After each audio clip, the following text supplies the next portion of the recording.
Assalamualaikum warahmatullahi wabarakatuh. Alhamdulillah, segala puji bagi Allah yang masih memberi kita kesempatan menikmati hari-hari Ramadan. Salawat dan salam semoga tercurah kepada Nabi Muhammad SAW, keluarga beliau, para sahabat, dan orang-orang yang istiqomah mengikuti sunnahnya. Sahabat cahaya sunnah, ada satu amalan yang sering dianggap sepele di bulan Ramadan. Bahkan ada yang meninggalkannya karena merasa malas atau ingin tidur lebih lama.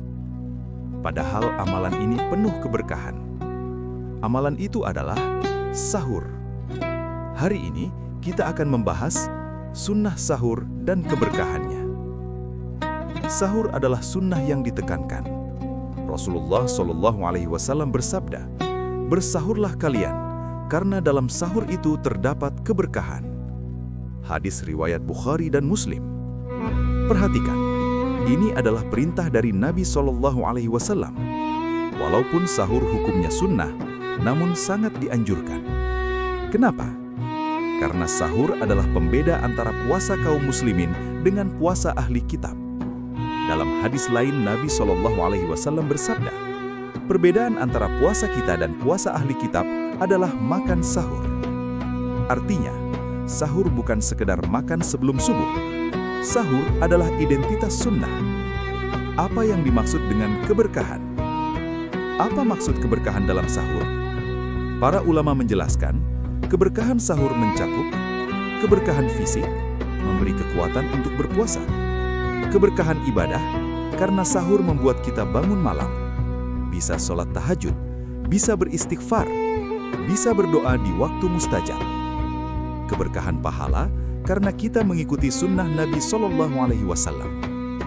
Bayangkan, makan beberapa suap makanan, minum beberapa teguk air, tapi Allah beri pahala dan keberkahan yang besar. Itulah indahnya sunnah. Sunnah mengakhirkan sahur. Rasulullah SAW tidak sahur terlalu awal.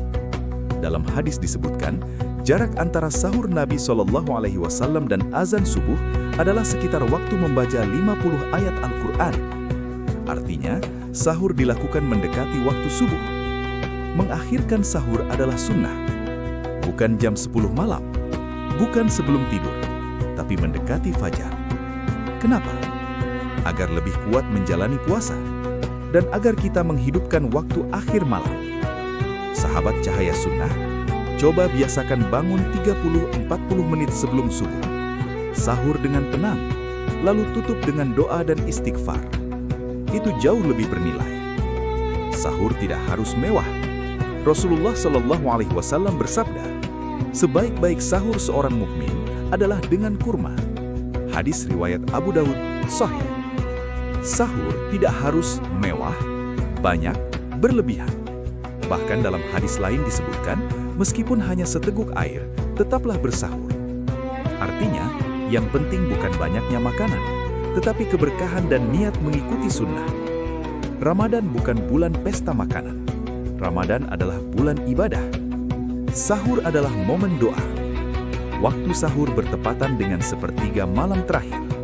Dan di waktu itu, Allah Subhanahu wa Ta'ala turun ke langit dunia dan berfirman, "Siapa yang berdoa kepadaku, maka aku kabulkan." Hadis riwayat Bukhari dan Muslim. Bayangkan, kita sedang makan sahur dan Allah membuka pintu doa. Betapa ruginya jika waktu itu hanya diisi dengan scroll media sosial.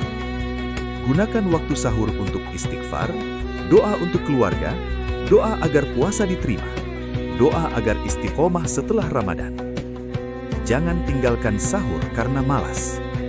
Kadang-kadang kita berkata, tidak sahur saja, biar tidur lebih lama. Padahal Rasulullah SAW yang paling kuat imannya tetap bersahur.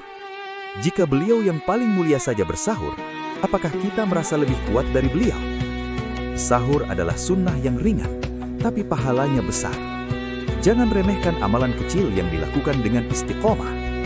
Sahabat cahaya sunnah, mulai malam ini, jangan tinggalkan sahur. Niatkan, ya Allah, aku bersahur untuk menguatkan ibadahku dan mengikuti sunnah NabiMu. Semoga Allah memberi keberkahan dalam sahur kita. memberi kekuatan dalam puasa kita, dan menerima seluruh amal ibadah kita. Amin ya Rabbal Alamin. Jika video ini bermanfaat, bagikan agar semakin banyak yang menghidupkan sunnah sahur di bulan Ramadan. Subscribe channel Cahaya Sunnah dan ikuti seri Ramadan setiap hari. Wassalamualaikum warahmatullahi wabarakatuh.